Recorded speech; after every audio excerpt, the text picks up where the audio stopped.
Hi, welcome, and thank you for being here. I see a lot of people. I'm really happy about this. My name is Luigi Dell'Aquila. I am Director of Consulting at Orient Technologies, and I'm also core developer on OrientDB, so you'll find my commits in GitHub on OrientDB project. Today I'm going to talk I'm going to talk about OrientDB and multimodal databases in general. And in particular, I'll focus on graph aspects on multimodal. I have a bunch of slides, but this is a tools in action session, so I'll try to go fast on that and concentrate on code and practical stuff. Okay, let's start from facts. 90% of data in the world has been created in the last 2 years. So data are growing exponentially. We have a lot of data to manage. Many different types of data, structured, unstructured. Some of them are clean data, some other data are more or less clean, dirty, and so on. But what really matters is not data alone, but relationships between data. I mean, connections. How every single element in your data set is related to other elements. This is the real value in data. Now, to manage this growth of data and to manage this particular shape, I mean, unstructured data and so on, NoSQL solutions were born and were developed.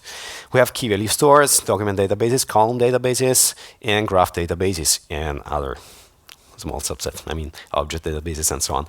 I made two partitions. Graph databases is alone on the right. Why?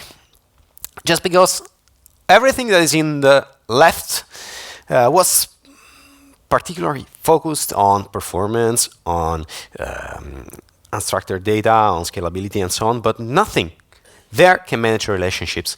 The only NoSQL model that can manage relationships is graph databases. Now, why most NoSQL products avoid to manage relationships? Because it's a hard task. Let's start from the beginning, from the old relational world. I think it's familiar to you. It's a join table. Customer, address, and a join table in the middle to represent the relationship itself.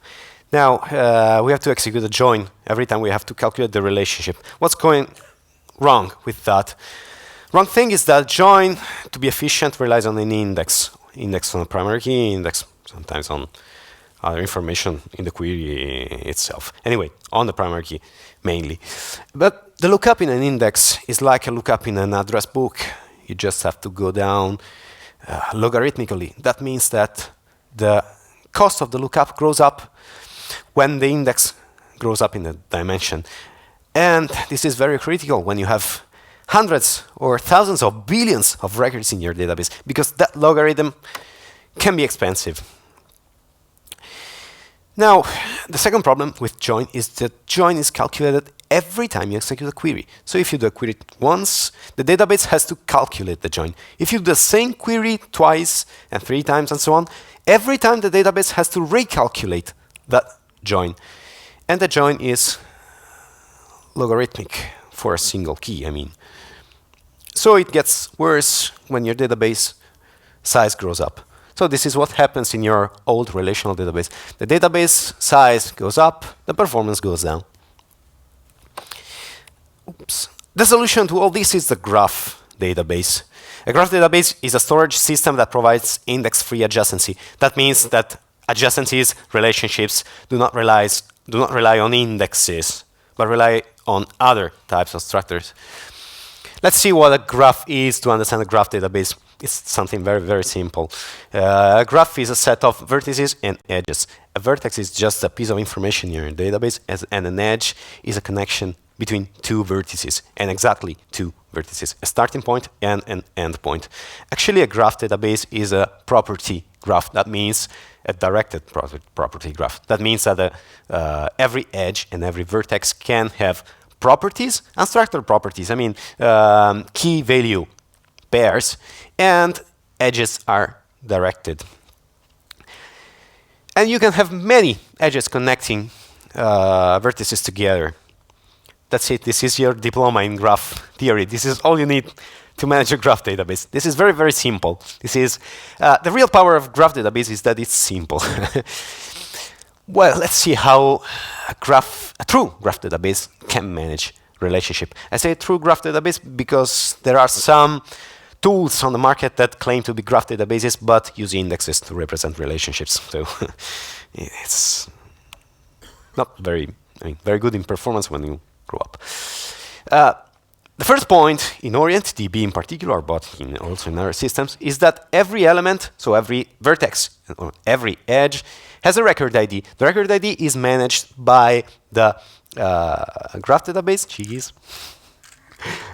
The record ID is managed by the graph database. It's an internal primary key, and it represents a physical position of the vertex or of the edge into the storage. That means that if I know 1355, I know which file I have to look up in the file system, and I know which position of that file contains physical position of that file contains that particular record. Relationships, so connections, are managed as physical pointers. That means that the Luigi vertex contains a reference to the edge document, to the edge record. You see 2211, the same record ID, and the edge contains pointers to both sides, so both connected vertices, and the same is on the other side. So you can traverse this relationship with a constant time. I mean, I'm not talking about indexes. I'm not talking about the size of this database. If you have a handle to that vertex, you already have a position of that edge, and in the edge you have the physical position of that vertex. So traversing this relationship is a constant time operation. It does not depend on the size of your database. Think about this when you think about big data. And you can see that we have relationships on both, we have links on both sides. That means that you can traverse edges in both directions with the same performance. So, which is the difference of this one from a relational approach? In a relational database, join is calculated every time you do the query. In a graph database, the relationships are calculated when you insert data, so when you create the edge. Then the calculation, the querying of the database just follows physical paths. There's no calculation. There's only lookup, constant time access. So it means passing from logarithmic time for a single traversal to constant time. It does not depend on the database size. And I told you, this is really important when you manage big data. And this is very handy when you have to manage applications that have to manage relationships like recommendation engines, social application, geographic spatial applications, or master data management, access control, information clustering, and so on.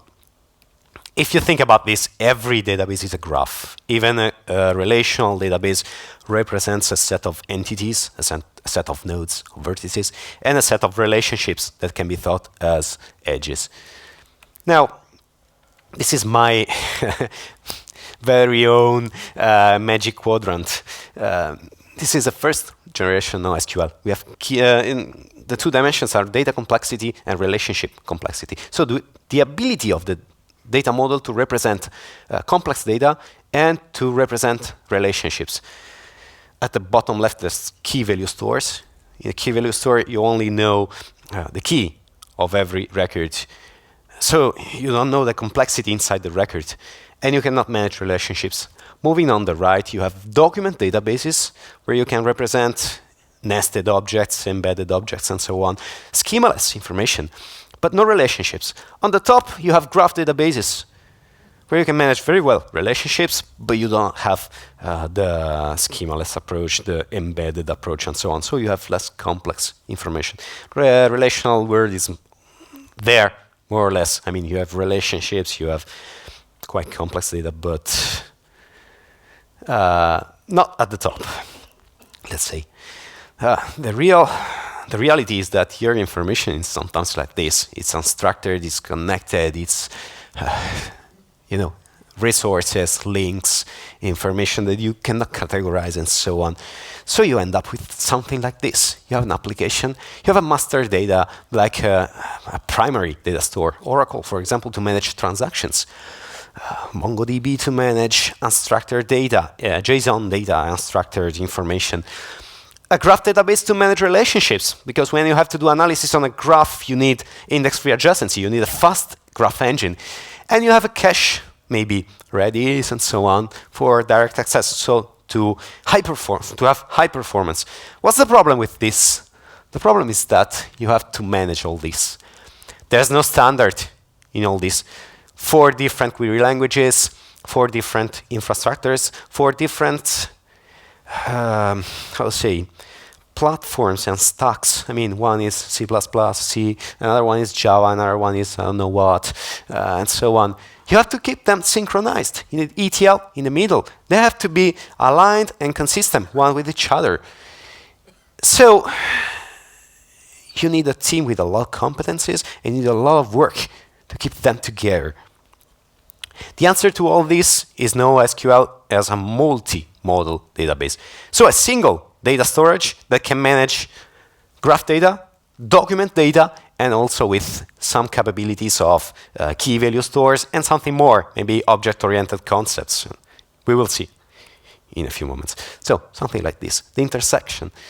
The multimodal represents the intersection of multiple models. So a single vendor to work with, that is a big advantage, a single language of query, a single component in the infrastructure, and a single point to manage, but with all the features of all the models in the NoSQL. Now this is what OrientDB is proposing.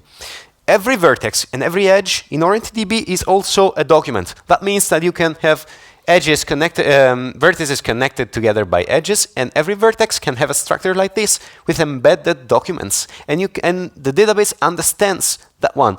If you pass JSON to OrientDB, OrientDB will understand JSON.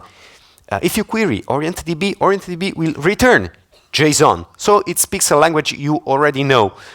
It can work in schemaless mode, so you can put unstructured information inside with new keys at runtime, or it can work schema full or schema hybrid. That means that you can define a subset of information. Let's say that the name and surname are strings and are mandatory and are at least 5 characters long. Things like that. Things that allow you to have consistency in the database. You can have nested documents, you see the details there, rich indexing and querying capability, and developer-friendly. I'll explain. So the multimodal is right there. All the advantages of document database, the ability to manage relationships as a graph, a pure graph database, and something more. This is OrientDB. Here is a set of features. I'll go very quickly on this. Let's say that this is a mix of all the models plus some very important things that come from relational databases like ACID transactions, SQL support, but also with something more, replication, multi-master replication, sharding, embeddable. You can use it as a standalone server, or you can embed it into your Java application and run it into the same virtual machine with native API, without network communication. I mean, it's a big advantage in terms of performance. And it has a lot of interfaces. The main interface is Java, Tinkerpop, all the standard. Tinkerpop is a standard for graph databases. SQL plus extensions to manage graph relationships, JDBC connection, HTTP, JSON, REST interface, and drivers for Java, Node.js, Python, PHP, .NET, C++, and more. It also has a multi-master replica model. That means that you can start multiple instances of OrientDB out of the box and they will just replicate databases. It can manage sharding. That means that you can partition data. It has auto-discovery. That means that you can start new nodes in the network and they will just connect to each other. And this way you can implement high availability, fault tolerance, and so on. But, I mean, I could go on for hours, but I'd like to show you something. First of all, let's install OrientDB. Just go to the website. Let's see if we're lucky.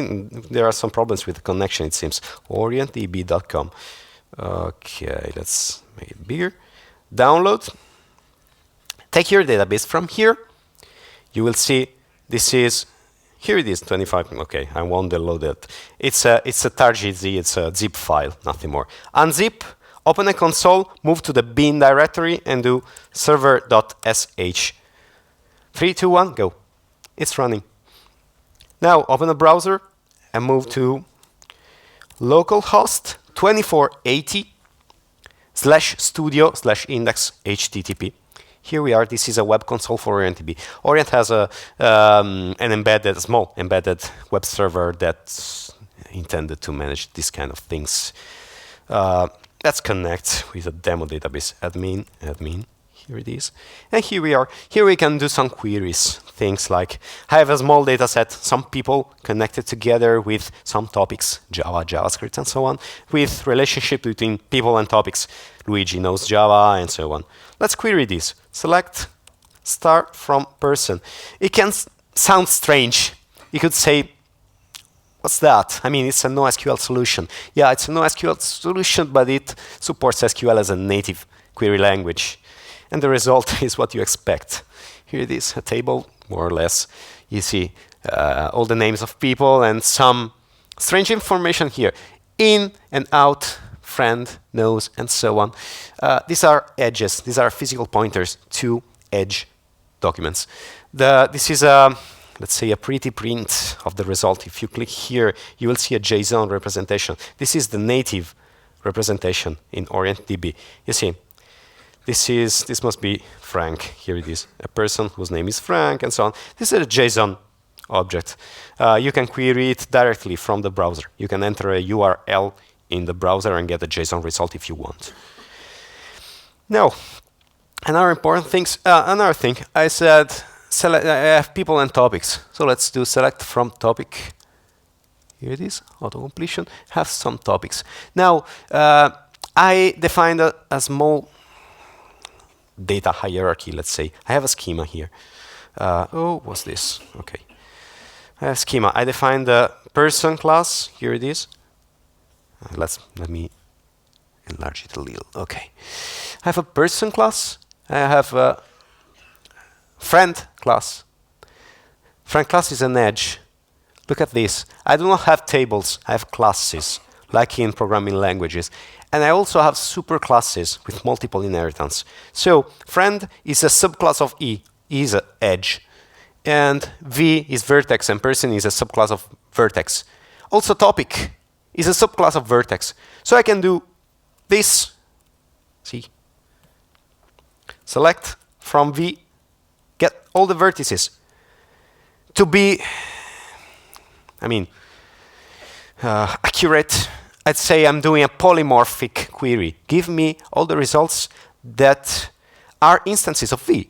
But person and topic are subclasses of V. So also persons and topics are vertices. I'm doing a polymorphic query. I can define deep class hierarchies if I want. Another nice thing is this one. Voila, clear canvas and run. Select from V. Here it is. It's a graph database, so why don't you display it as a graph? This is a small subset of my team. There's me there. I know Java. There are some people from the team, Jim, Enrico. And there's JavaScript, SQL, PHP, Python, and so on.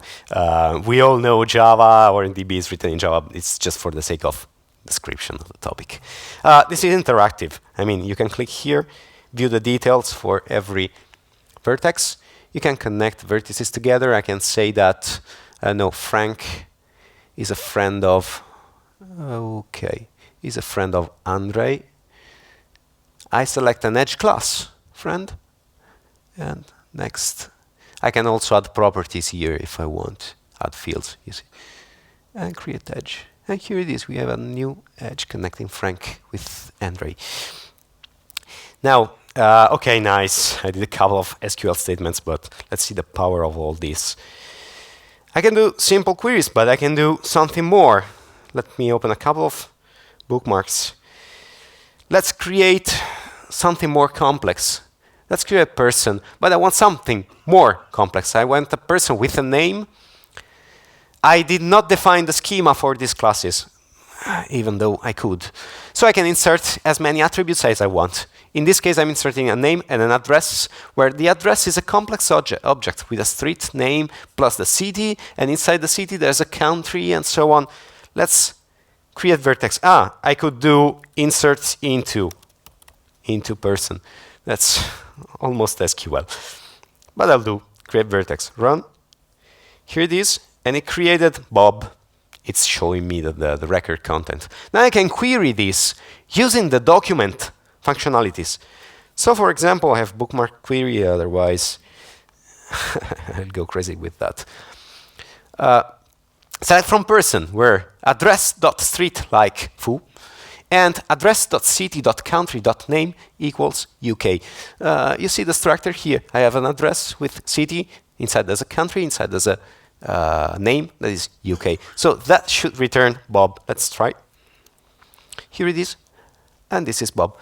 You can put constraints on your data objects with schema. You can put indexes, you can many things. Now, let's do something better. Let's leverage all the power of graph databases. Think about doing a query in a relational database where you have to query a hierarchical structure. Let's say an organization structure for a company. You have a manager, you have to find his department, sub-departments, and sub-departments, and so on, and go down until you reach the end. But you don't know how deep that is. How can you write it in SQL? You just can't. You need something more. And here, the Graph API comes handy. OrientDB defines some new keywords inside the SQL to manage deep traversal. Let's do this. Let's select a person. Select from person, where name equals, the star is optional. I can put it here. That's not from person, where name equals Luigi. This will return myself, let's say. Let's find my friends. Select out friend. It's saying follow outgoing edges. What's that? There. Outgoing edges, out. I can get incoming with in or both direction with both. Let's do this. So both friend, it will get some record IDs in this case. Let's expand them. Expand. Oops, here it is, and see the results. Now I want my friends of friends. Both friend dot both friend. Oops. Okay, here it is. There's also me because both I'm going out and in. But that's a detail, I can exclude that. Now, the performance of this query does not depend on how deep I went. It only depends on how many records and edges I traversed. I can do more. In this case, I know that I want to go at a particular depth, too, in this case. But I can do this. Select from person. Here it is. This is me. And then traverse out or both. Friend. And from my record, while depth is less than 4. Go to depth 4. I can remove this. I can go deep as much as I want. Okay, here it is. It avoids loops, so it stops at a point. I can do more. I can write a while with anything here. While name is different from something. I don't know. Oops. Different from foo. I don't know. In the while condition, I can put everything that can be put in a where condition. That's just a filter. It will keep traversing until the condition is not met anymore. So, all this together with replication, time is running fast, so I will leave some time for question and answers. All this with replication and sharding. I launched the server with, let's stop this, with server.sh. I could launch it with dserver.sh and it would start in distributed mode. If you launch two servers with dserver on the same machine or on two machines on the same network, they will just join each other and share databases. That's automatic. Then you can partition data. If you have a big database, you can define single slices of your data set and deploy every single slice on a particular machine. All this with transactions. You can do begin, commit, and rollback on this one. And this is a real advantage. We strongly believe that data consistency is not optional. Data consistency is something you need every day. So even in NoSQL world, even when you have to go fast, you have to choose if you have to go with transactions or without. Of course, doing something with transactions in some cases will slow down some kinds of operations a bit. In some cases, it won't. Anyway, you have to choose. And OrientDB supports transaction. OrientDB has a pure Java API, so you can get vertices as Java objects, traverse them using Java API, get edges as Java objects, put properties on and get properties from and to vertices and edges using a Java API. You can run OrientDB as a single server, like this, from the command line or as a system service, or you can embed OrientDB jars into your Java application and run it together with your application without network communication. And this speeds performance a lot. All this with Apache license. That means you can use it for any purpose. Even in production. I mean, you can have OrientDB embedded in your application, run it, and we will never know about you, and that's fine. You can have Enterprise Edition, that's free for developer, and you can have enterprise-level services because behind OrientDB, there is a company that provides enterprise services. So production support, consultancy, and so on, all the important services.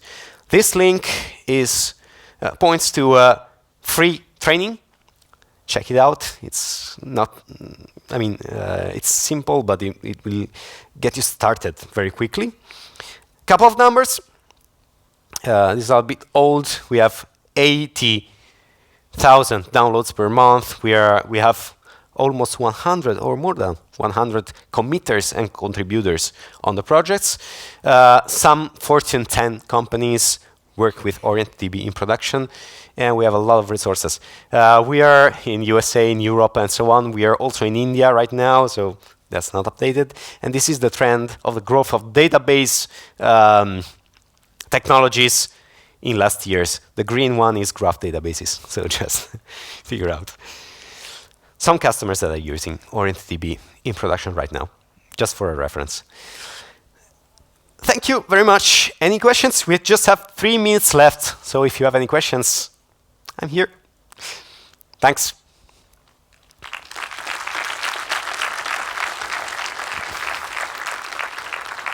That's my Twitter handle. These slides are on SlideShare, SlideShare/Luigi Dell'Aquila. You will find